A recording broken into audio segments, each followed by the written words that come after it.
위기란 위험과 기회를 동시에 의미한다. 존 F 케네디 대통령의 명언으로 오늘 수업 시작합니다. 大家好.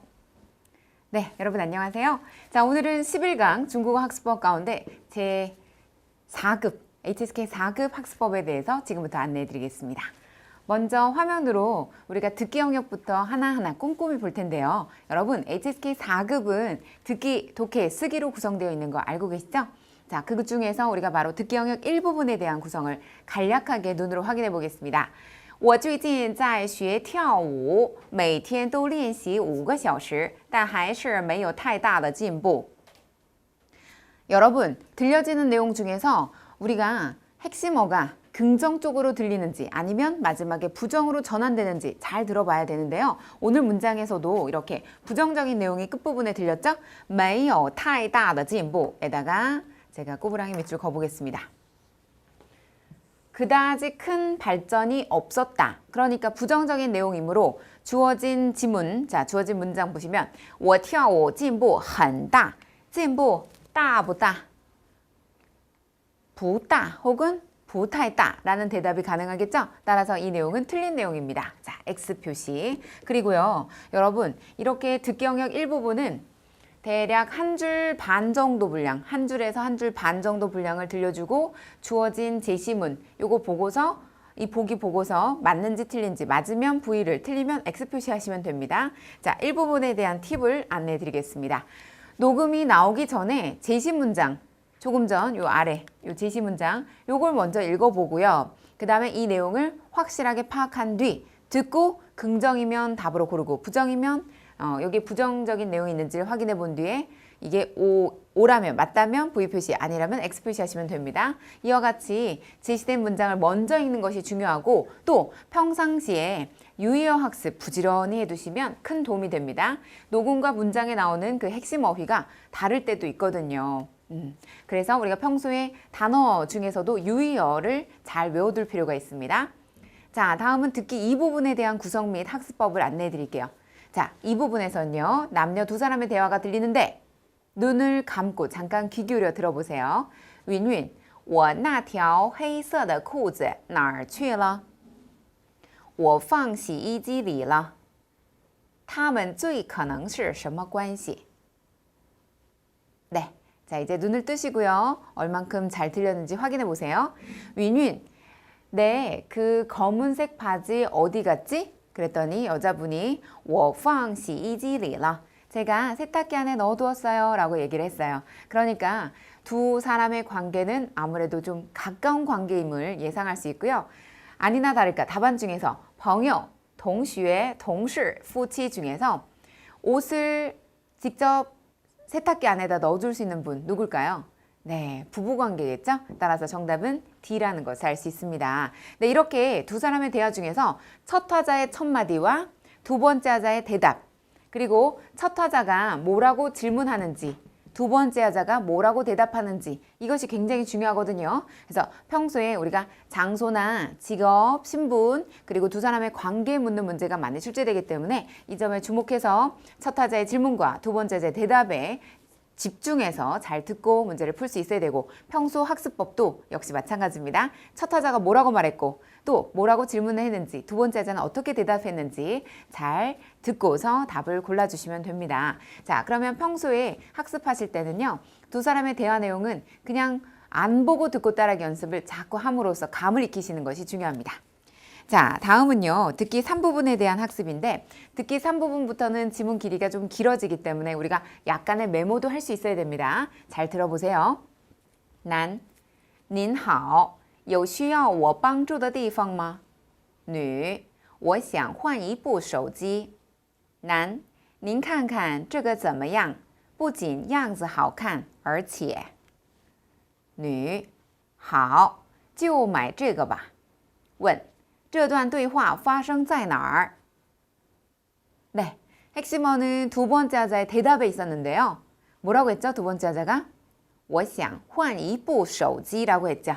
따라서 어디라고 볼 수 있습니까?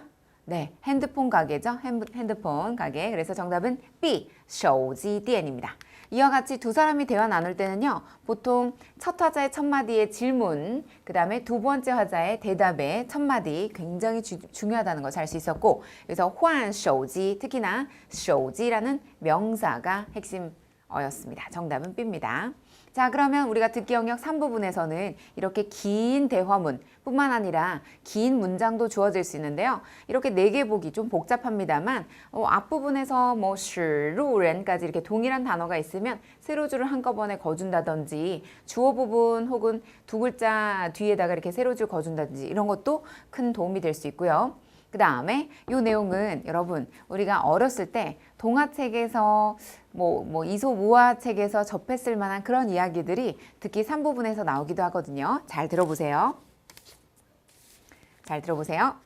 北风和太阳都说自己的力量最大谁能使路上的人们脱下衣服谁就赢了甚至还有人跳到河里去游泳 한 번만 더요.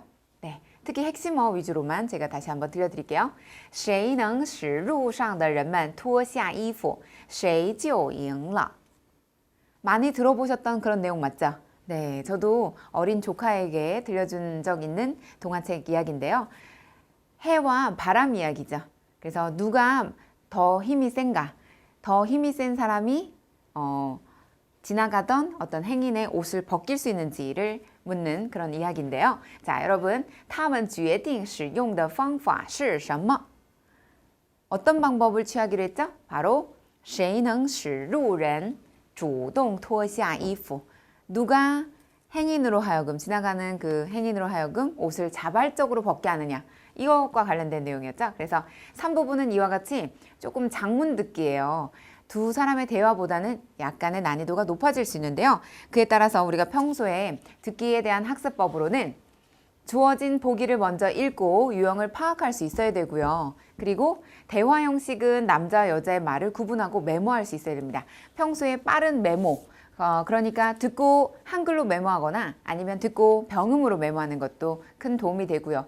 특히나 보기 옆에다가 살짝 이 내용이 들렸으면 O 표시를 안 들렸으면 X 표시라는 것도 도움이 될 수 있습니다. 자, 평소 듣기 학습은 듣고 보고 따라하기, 듣고 안 보고 따라하기, 그리고 팅시 학습. 이제 우리가 4급 과정 넘어서면 5급이나 6급으로 올라가서는 듣고 메모하는 연습 정말 중요합니다. 자, 그렇다면 듣기 3부분에 대한 팁 가운데 또 3번째, 4번째 사항입니다. 처음 부분과 마지막 부분에 특히나 힌트가 많이 주어지거든요. 그래서 첫 내용, 그러니까 두 사람의 대화라면 첫 화자의 첫 마디, 두 번째의 대답 뿐만 아니라 설명문이나 혹은 논설문의 형태가 만약에 그 좀 어려운 지문 형태로 나온다면 역시 첫 부분과 마지막 부분을 유의해서 잘 들어보셔야 됩니다. 네 번째로는 단문 형식은 메모하면서 문제를 푸는 것이 중요한데요. 메모는 아까 말씀드렸듯이 한글이나 병음으로 쓰시는 게 바람직하죠? 자, 다음은 독해 파트입니다. 독해 영역은 사실 4급이라고는 하지만 거의 3급 수준의 이 독해 일부분이라 볼 수 있어요. 일부분은 좀 쉬운 편이거든요. 보시죠. 可惜幸福起来坚持不要方便 이렇게 6개의 단어가 주어지고 이 중에서 坚持는 이거는 답이 아니에요. 항상 보기 제시어로서 나오는 단어이기 때문에 얘는 답이 아니고 나머지 중에서 골라주시면 돼요. 听了这个故事大家都哭了 사실 쿠 뒤에 아무것도 안 들어가도 말은 되거든요. 이게 수어고 그 다음에 문장 맨 끝에 러 붙어 있고 그렇다면 수어 뒤에 들어갈 수 있는 보어가 필요한데 보어 자리에 들어갈 수 있는 방향보어 起来가 유일한 정답이 되겠죠? 哭起来了 시작 哭起来了 울기 시작했다. 자, 독해 일부분의 경우는 이렇게 빈 괄호 안에 알맞은 단어를 A, B, C, D, E, F 6개 중에서 하나를 제외한 채 5개 중에서 답을 집어넣어 주시면 됩니다. 자, 그러면 1부분은요. 평소 단어량이 중요하겠네요. 단어량. 그래서 품사 및 성분, 문장 안에서의 성분이 어떻게 자리 잡는지를 잘 알아두시고 문제를 풀 수 있어야 됩니다. 평소 단어 외울 때도 단순히 뜻만 외우시는 게 아니라 품사랑 더불어서 같이 외우시는 게 중요하겠죠? 그 다음에 因为家里很 자, 잘 보세요. 집이 아주 어떻게 했기 때문에 요거는 정도부사 플러스 형용사이기 때문에 형용사가 필요하기 때문에 우리는 뭐 집이 부유하다 또는 가난하다 이 두 갈래로 써주시면 됩니다. 그래서 한치용 네, 내용상 가난하다라는 단어가 들어가야 된다면 치용 쓰시면 되겠고요. 그 다음에 또 뭐 부유하다라는 단어는 조금 어려워요. 이거는 5급용 단어인데 미리 4급에서 배우면 도움이 되죠.富裕 富裕 FU 사성입니다. 자, 그러면 한 번씩 따라하세요. 한치용, 한富裕 네, 참고하시고 이와 같이 푸시는 겁니다. 그리고 두 번째로는 속어법을 적용하는 거죠. 조금 전 문장에서 보세요. 쿠 뒤에 부야어라든지 거시 이런 거는 품사적으로 봤을 때나 문장 성분상으로 어울리지 않습니다. 수러 뒤 보호 자리이기 때문에 이런 단어들 다 불가능하겠죠. 방변도 마찬가지고 속어법을 적용하시면 됩니다. 자, 그 다음에 독해 2부분으로 넘어가겠는데요. 독해 2부분은 A, B, C 세 개의 문장 중에서 우리가 세 개의 문장의 순서를 배워라는 형태인데요. 이게 뭐 A, C, B일 수도 있고 B, C, A일 수도 있지만 잘 보세요. 접속사가 주요 관건 요소예요. 不是, 그 다음에 또 보시면 不是, 그리고 而是. 고정격식 접속사 가운데 不是 앞에, 而是뒤에 나가야 되기 때문에 A, C 순서임을 알 수 있어요. 하지만 A는 但是이라는 문장이 문장 맨 앞에 들어갈 수 없으므로 B가 첫 시작 문장이겠죠? 따라서 올바른 순서는 B, A, C입니다. B에서 这次比赛我们得了第一名. 이번 시합에 우리가 1등을 했다. 但是奖品不是我的. 하지만 상품은 혹은 뭐 부상은 내 것이 아니고 也不是你的. 너의 것도 아니라 而是大家的. 모두의 것이다 라는 문장이죠. 자, 그래서 이렇게 논리적인 어떤 구성을 잘 떠올릴 수 있어야 되는데요. 제일 중요한 것이 바로 접속사에 대한 호응관계. 그래서 접속사, 시간명사가 가장 중요해요. 서두를 장식할 수 있어요. 그 다음에 주어가 되는 문장을 잘 찾아주셔서 중심 문장 찾으신 뒤에 그 다음에 수어가 되는 문장, 맨 마지막에 결론 부분을 맺을 수 있는 문장을 찾아주시면 됩니다. 그래서 평소에 접속사, 시간명사에 주의하고요. 또 주어가 되는 문장을 잘 찾는 습관을 들이시고 대명사가 어떤 것을 지칭하는지 파악해야 돼요. 예를 들면 주어나 나 같은 경우 주어나 나가 들어가려면 앞에 뭔가 명사가 있어야 돼요. 사람이나 또는 사물. 사람이나 사물 명사가 나온 다음에 혹은 뒤에서 주어 혹은 나 이런 단어들이 나올 수 있는 것이지 사람, 사물 없이 그냥 주어와 나가 먼저 들어가는 것은 별로 자주 볼 수 있는 문장은 아니죠. 자, 계속해서 우리가 독해 3부분에 대한 구성을 살펴보겠습니다. 독해 3부분은요.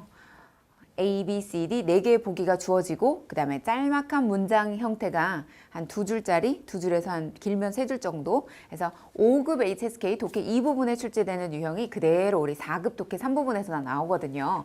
4개의 보기가 있습니다. 그리고 주어진 문장의 거의 첫 줄 또는 마지막 줄이 중요해요. 로진, 이거는 오늘날이란 뜻이에요. 로진, 长时间上网的人越来越多了.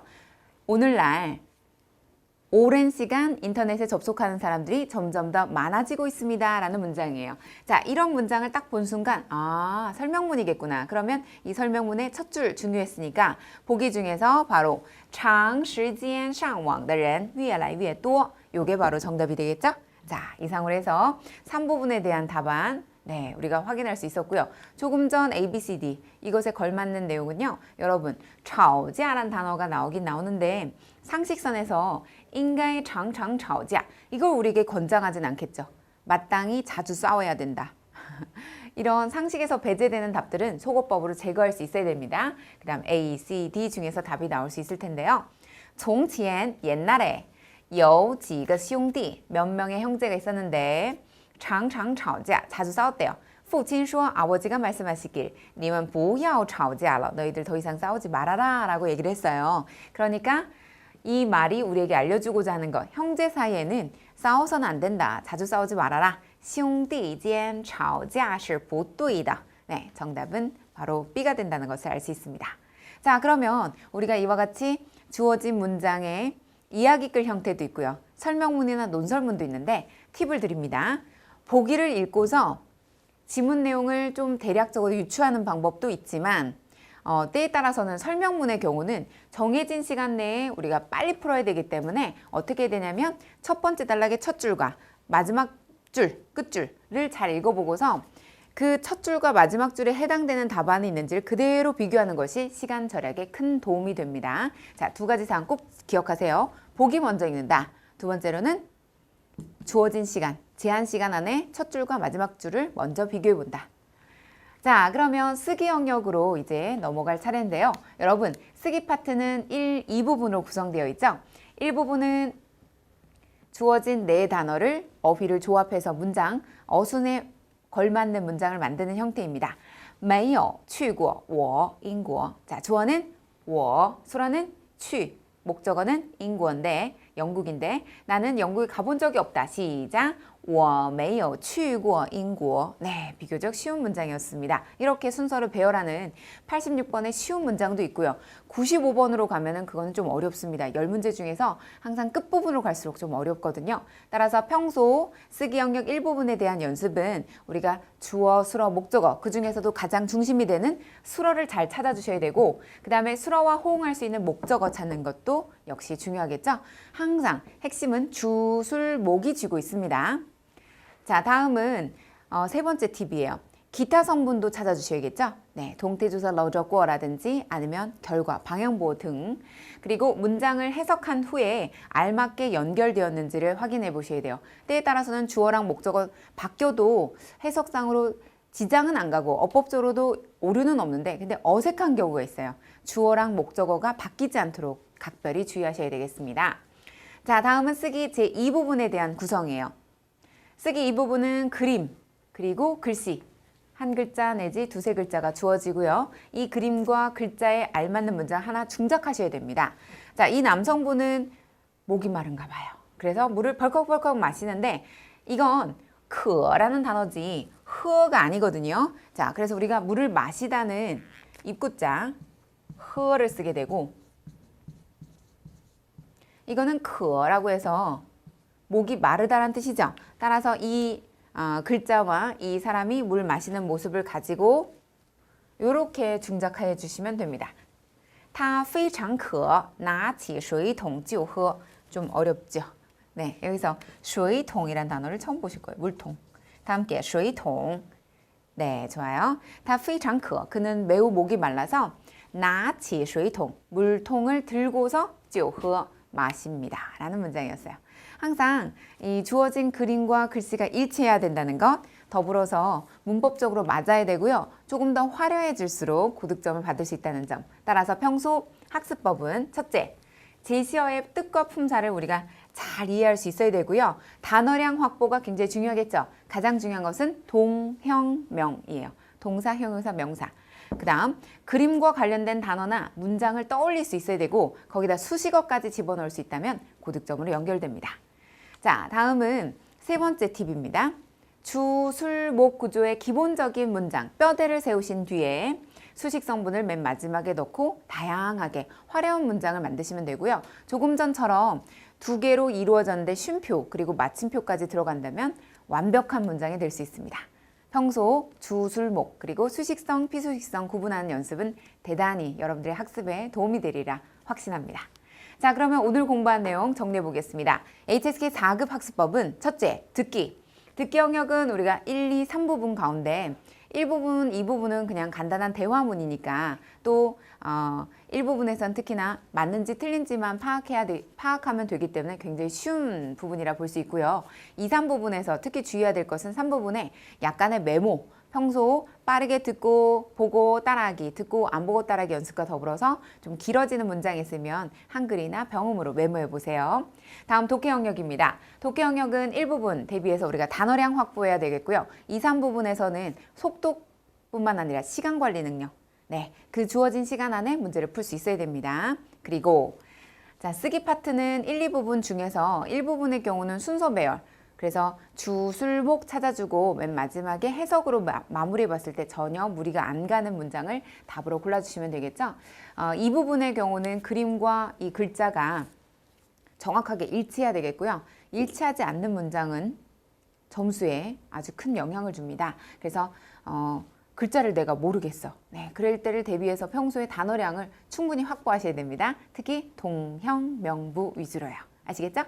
자, 이상으로 해서 오늘은 HSK 4급 학습법에 대해서 함께 살펴봤습니다. 듣기, 독해, 쓰기 골고루 공부하셔서 반드시 고득점 받으시고 또 더 나아가서는 5급, 6급까지 취득하는 여러분 모두가 되시기 바랍니다. 오늘 강의 이것으로 마칩니다. 好，大家辛苦了，再见。